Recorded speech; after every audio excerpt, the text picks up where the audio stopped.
अस्सलामुअलैकुम dear students.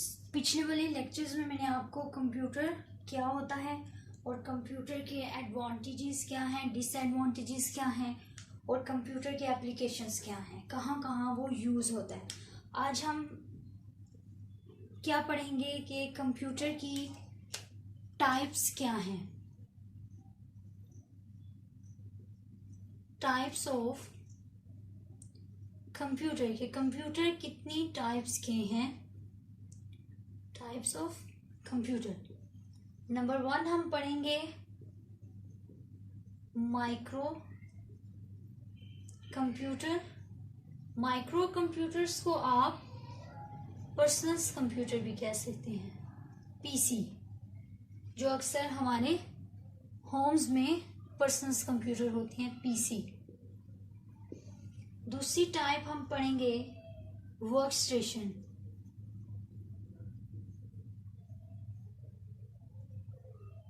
Third type mini computers. ये मैं आपको सारे 1 बाय 1 डिटेल में बताऊंगी। Mini computers. Number 4 main frame computers. Main frame computers.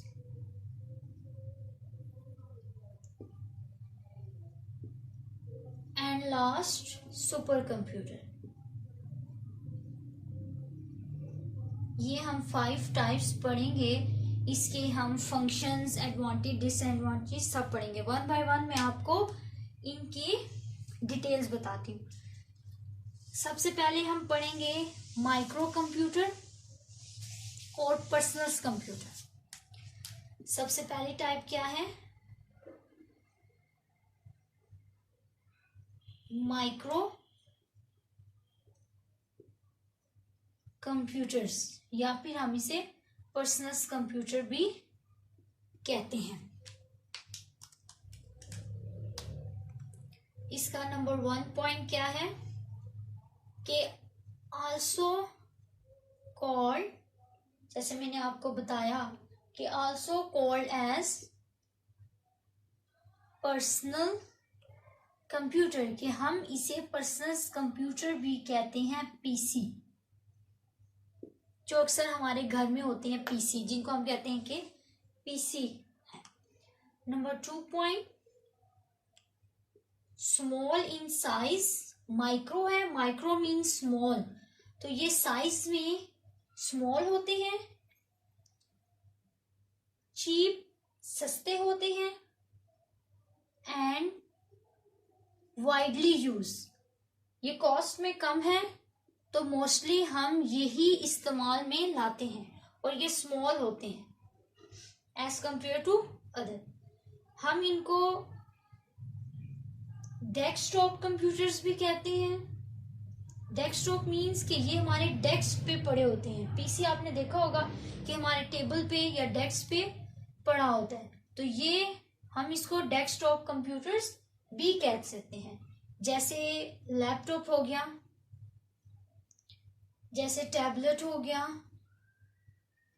या हमारे पास स्मार्टफोन्स हो गए, ये हम टेबल पे रख के इस्तेमाल कर सकते हैं डेस्क पे, तो ये हमारे पास माइक्रो कंप्यूटर आएगा। Next point, design as single user system, मतलब कि ये, अब देखिए फोन है, स्मार्टफोन्स हैं, तो एट अ टाइम एक ही पर्सन उसे यूज कर सकता है, सिंगल यूजर सिस्टम है। तो ये जो जितने भी माइक्रो कंप्यूटर्स हैं, ये हमारे सिंगल यूजर हैं, एक ही इंसान उसे ऑपरेट कर सकता है। Number 5 point, normally linked together to form a network। कि अगर आपने फॉर एग्जांपल आपने टैबलेट को मोबाइल के साथ, स्मार्टफोन के साथ लिंक करना हो, जोड़ना हो, तो आप क्या करते हैं कि नेट नेटवर्क के थ्रू जोड़ सकते हैं उन दोनों को, ठीक है। नेक्स्ट 6 पॉइंट, ये स्मॉल कंप्यूटर्स होते हैं, मिनी है, स्मॉल कंप्यूटर्स हैं, contains micro processor as its central processor, कि जो हमारा सीपीयू है इनके अंदर वो क्या होता है, वो माइक्रो प्रोसेसर्स होता है, ठीक है। इनके अंदर जो सीपीयू यूज होता है हमारे पास सेंट्रल प्रोसेसिंग, तो वो हमारे पास माइक्रो प्रोसेसर्स होते हैं इस माइक्रो कंप्यूटर के अंदर, ठीक हो गया। अब इससे नेक्स्ट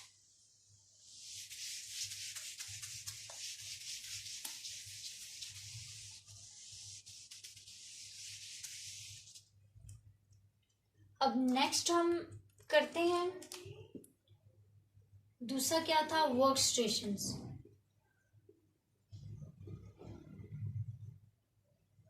वर्क स्टेशंस क्या है? Number 1 point, single user area network form के जो वर्क स्टेशंस हैं, ठीक, उसका हमारा सिंगल यूजर होता है।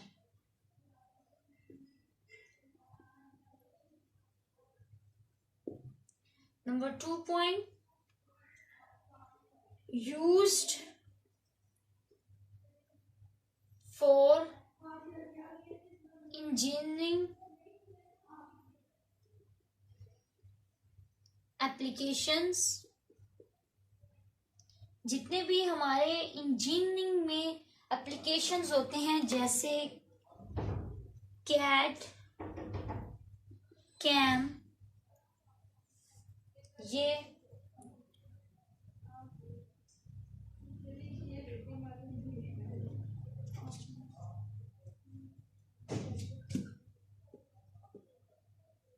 डेस्कटॉप पब्लिशिंग, सॉफ्टवेयर डेवलपमेंट, अगर आप कोई सॉफ्टवेयर बनाना चाहते हैं तो आप वर्क स्टेशंस के थ्रू कर सकते हैं, वर्क स्टेशंस कंप्यूटर के थ्रू, या फिर कोई दूसरी डेवलपमेंट है,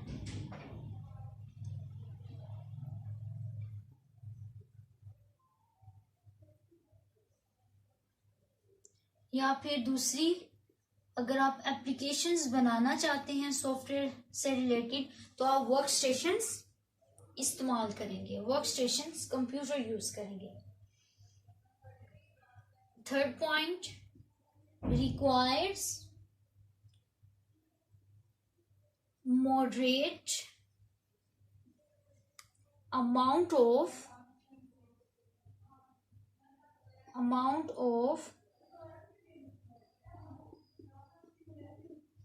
computing power and high quality graphic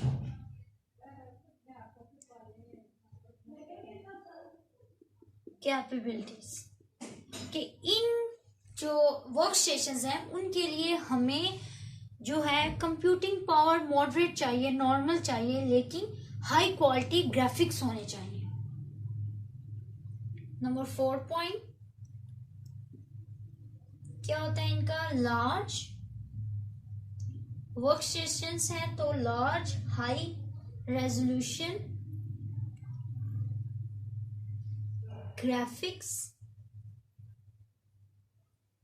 screens, इनकी क्या होती है, हाई रेजोल्यूशन ग्राफिक्स स्क्रीन होते हैं, इनके रेजोल्यूशंस जो होते हैं हमारे वो हाई होते हैं। लार्ज अमाउंट ऑफ रैम, इनकी जो रैंडम एक्सेस मेमोरी है वो लार्ज होती है। उसके बाद network support and graphic user interface। तो ये हमारे पास वर्क स्टेशंस हैं कि ये single user area network form है। ये इंजीनियरिंग एप्लीकेशन में जैसे कैड हो गया, कैम हो गया, कंप्यूटर एडेड डिजाइन, इन सब में यूज होता है। या फिर आप जितने भी हमारे एप्लीकेशंस ऑफ डेवलपमेंट हैं इनमें यूज कर सकते हैं। सॉफ्टवेयर डेवलपमेंट आप इनमें यूज कर सकते हैं वर्क स्टेशंस को। इनके लिए जो है मॉडरेट कंप्यूटिंग पावर चाहिए होती है, हाई रेजोल्यूशन चाहिए होती है। इनकी रेजोल्यूशन ग्राफिक्स जो होते हैं वो हाई होते हैं। लार्ज जो है रैम होती है। नेटवर्क और ग्राफिक्स जो है हमारे पास, ग्राफिक यूजर इंटरफेस हमारे पास इस्तेमाल होता है जब हम वर्क स्टेशंस को इस्तेमाल करते हैं। नेक्स्ट हमारे पास टाइप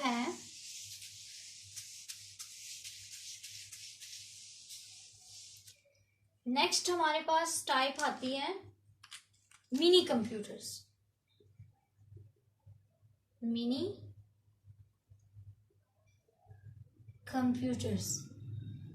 कंप्यूटर्स क्या होते हैं? नंबर 1 पॉइंट,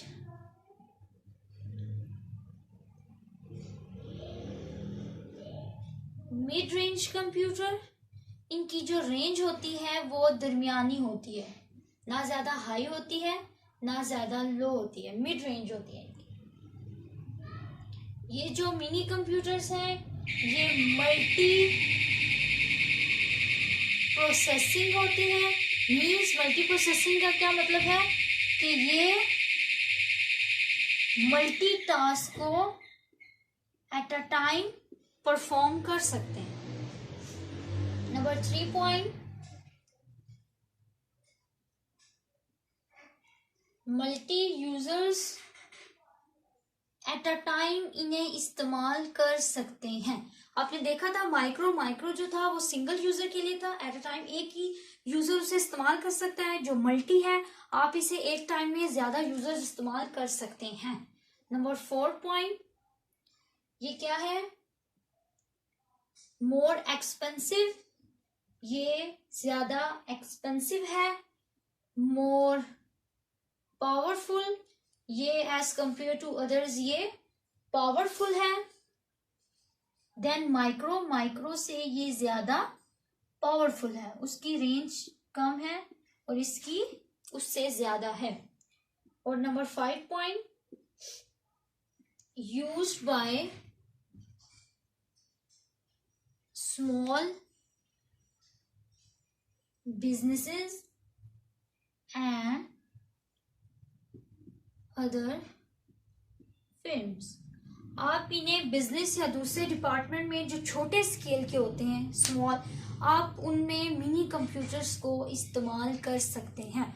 और ये ज़्यादा एक्सपेंसिव होते हैं, लेकिन इनकी ये है कि ये हमारे पास multi user at a time, ये इसका जो है वो वाइटल इम्पोर्टेंस है इसकी कि ये मल्टी यूजर्स के लिए है, वो एट अ टाइम इस्तेमाल कर सकते हैं। अगली हमारे पास टाइप आती है, अगली हमारे पास क्या टाइप है? Main frame computer. Main frame computers, main frame computer. इसका पहला पॉइंट क्या है? वेरी लार्ज इन साइज, कि ये साइज में बहुत लार्ज होते हैं, बहुत बड़े होते हैं। एंड एक्सपेंसिव, और ये एक्सपेंसिव भी हैं, महंगे भी हैं। Number 2 point,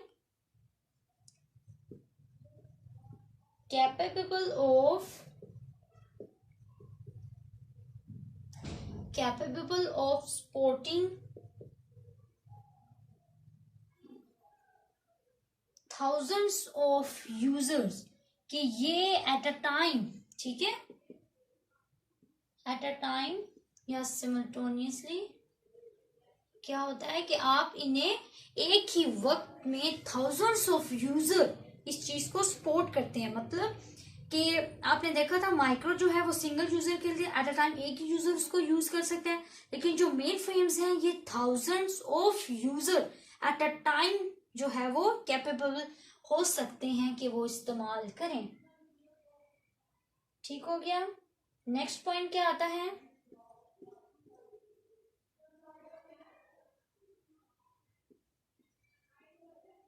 accommodated in large air condition rooms, कि एयर कंडीशन रूम्स में हो सकता है। क्यों? बिकॉज ऑफ इट्स साइज, कि इसका साइज इतना बड़ा है, तो ये हम लोग क्या करते हैं, इसको हम लार्ज एरिया एकोमोडेट रूम्स में ही ये यूज हो सकता है। ठीक है, इसका साइज बहुत बड़ा होता है और ये हम एयर कंडीशन जो रूम्स होते हैं, ठीक है, ठंडे, हम उनमें ये इस्तेमाल कर सकते हैं।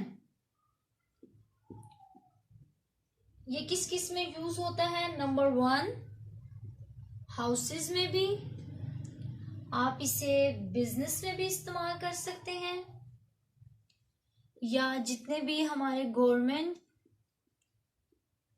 एजेंसीज हैं वो इस्तेमाल कर सकती हैं, या फिर जितनी हमारी इंश्योरेंस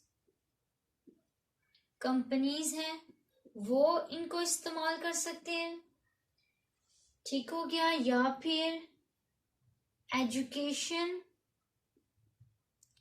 जितने भी इंस्टीट्यूट्स हैं वो इन्हें इस्तेमाल कर सकते हैं, मेन फ्रेम कंप्यूटर्स को। ये हो गया हमारे पास मेन फ्रेम। अब हम करते हैं सुपर कंप्यूटर। सुपर कंप्यूटर देखते हैं कि वो कैसा कंप्यूटर है।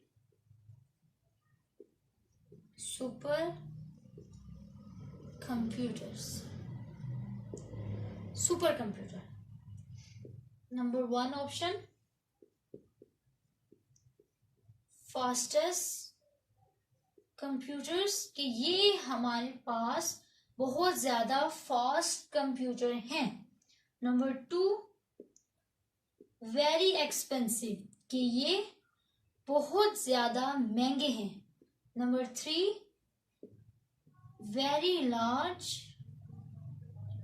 इन साइज, कि ये साइज में बहुत बड़े हैं, ह्यूज हैं। नंबर 4,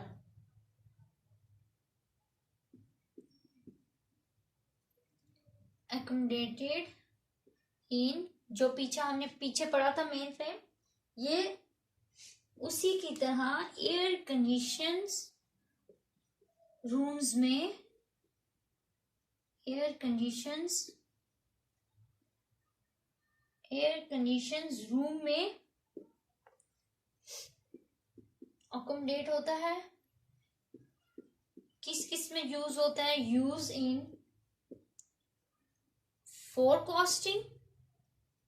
फोरकास्टिंग वेदर की होगी, सैटेलाइट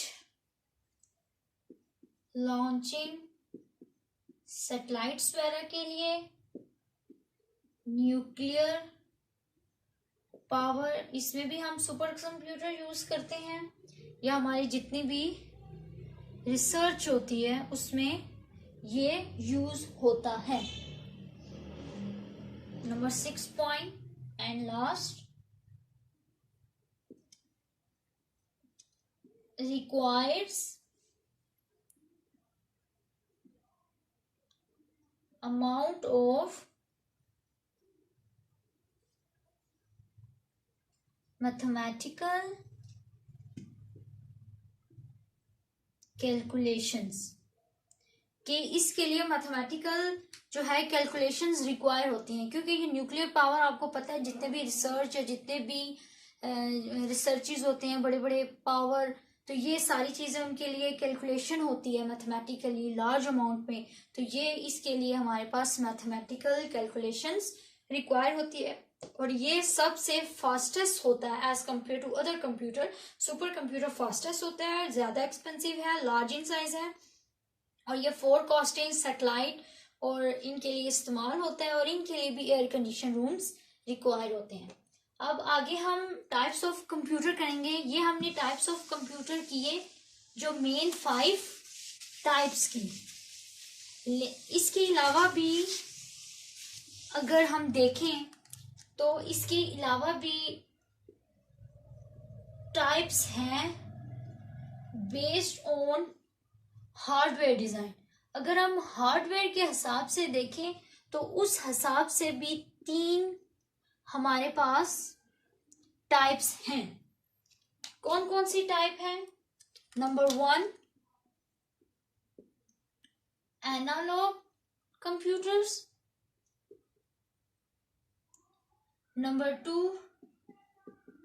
डिजिटल कंप्यूटर्स,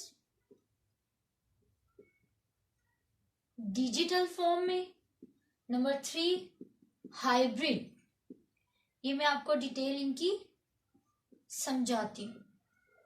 ये आपके पास 3 टाइप्स हैं। अगर आप हार्डवेयर देखें, हार्डवेयर की बेस पे देखें तो ये आपके पास 3 टाइप्स हैं। मैं आपको बताती हूँ कि ये क्या है। जी, एनालॉग कंप्यूटर। एनालॉग कंप्यूटर क्या है? Number 1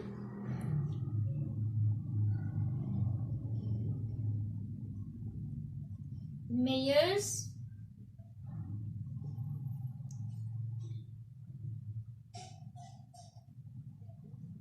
continuous changes in some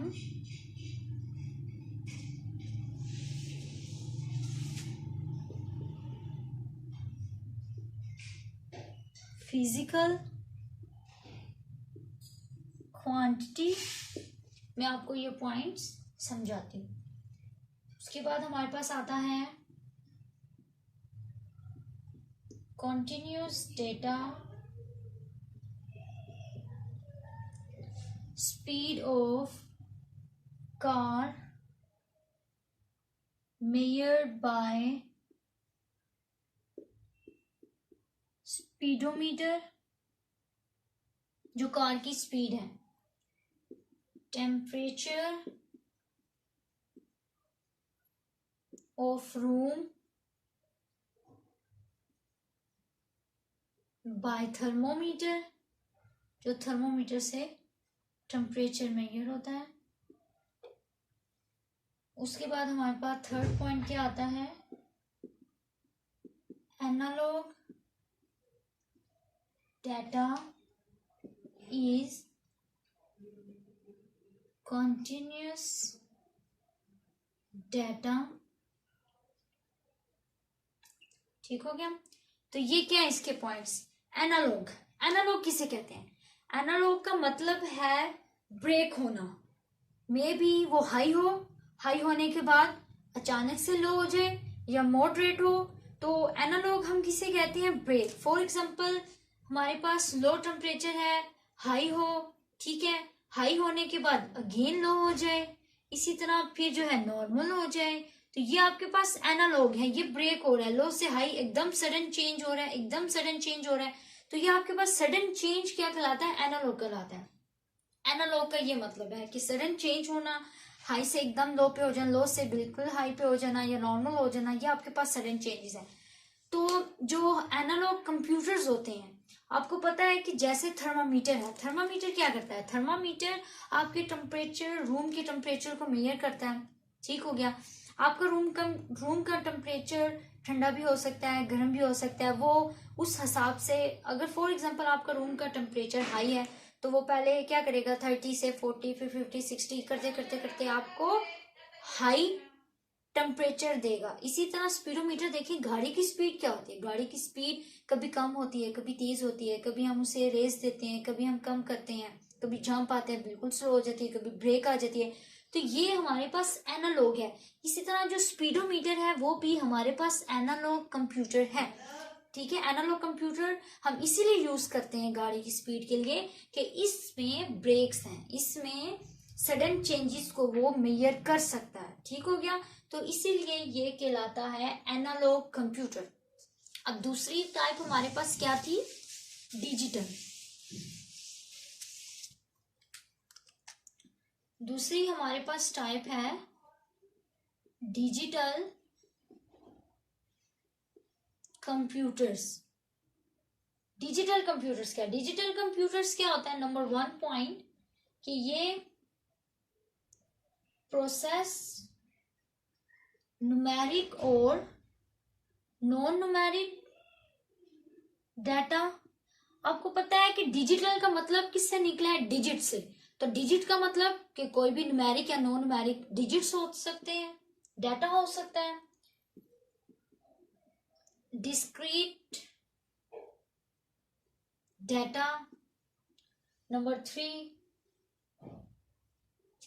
number 3 क्या है,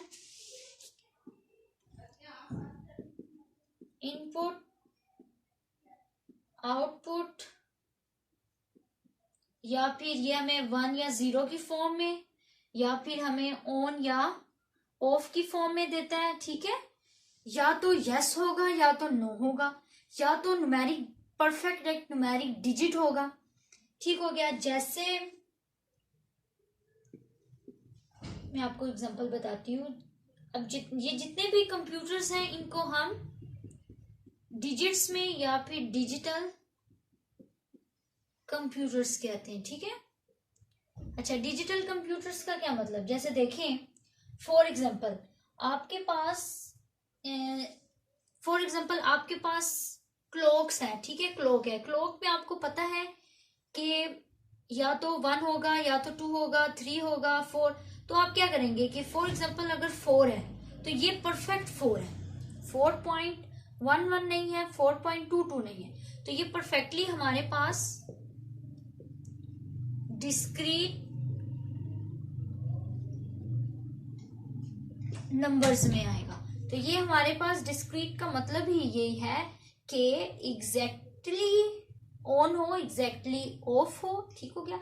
जैसे आप देखें लाइट है, लाइट का बटन क्या होता है, ऑफ होता है या ऑन होता है। ऐसा नहीं होता कि ऑन भी और ऑफ में, उसकी बीच की सिचुएशन नहीं है, या तो ये गुड है या तो ये बैड है, या तो ये ऑन है या तो ये ऑफ है। तो ये हमारे पास डिजिटल कंप्यूटर्स में आते हैं जो न्यूमेरिक या फिर नॉन न्यूमेरिक डिजिट्स में हमें रिजल्ट देता है। तो ये हमारे पास डिजिटल कंप्यूटर।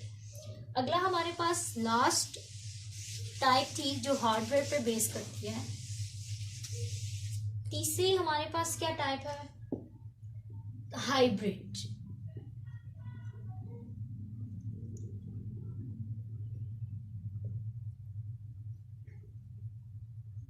Hybrid computers.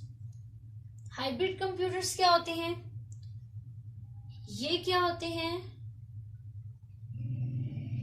ये एनालॉग और डिजिटल के दोनों को मिला के हाइब्रिड बनता है। Combinations of analogue and digital computers, कि ये इन दोनों का कॉम्बिनेशन है। कॉम्बिनेशन का मतलब कि ये हमारे पास क्या होते हैं, डिजिट की फॉर्म में भी होते हैं और हमारे पास कंटिन्यूस फॉर्म में भी होते हैं, ठीक हो गया। तो ये दोनों का कॉम्बिनेशन है। इसका क्या होता है, अच्छा इसका नेक्स्ट पॉइंट हमारे पास क्या बनेगा, नेक्स्ट पॉइंट बनेगा has speed of analogue and memory. ये दोनों का कॉम्बिनेशन है, तो एनालॉग की स्पीड और मेमोरी और एक्यूरेसी ऑफ डिजिटल। आपको पता है कि डिजिटल में अगर कोई नंबर हो 2, तो 2 जो है मोर एक्यूरेट है अगर मैं 2.95 करूं, या फिर मैं इसको लिखूं 1.92। ये 1.9 जाके 2 ही बनता है, लेकिन ये मोर एक्यूरेट है, मोर जो है वो एक्यूरेसी है इसकी। तो ये हमारे पास इस फॉर्म में होता है, ठीक हो गया। तो इसमें क्या होते हैं, इसमें जो फीचर्स होते हैं, कंबाइन फीचर्स ऑफ, किन किन के फीचर्स होते हैं, एनालॉग के भी एंड डिजिटल के भी। इन दोनों के फीचर्स को मिला के हमारे पास हाइब्रिड बनता है। ठीक हो गया, features of analogue and features of digital computers. तो इन दोनों को मिला के हमारे पास हाइब्रिड बनता है, इन दोनों का कॉम्बिनेशन। ये मैंने आज आपको बताया types of computers. As base थी हमारे सॉफ्टवेयर पे और बेस थी हमारी हार्डवेयर पे। नेक्स्ट इंशाल्लाह मैं आपको जनरेशंस बताऊंगी। और नेक्स्ट आई होप मेरा लेक्चर आपको समझ आया होगा। मेरा चैनल जरूर सब्सक्राइब कीजिएगा। Thank you so much.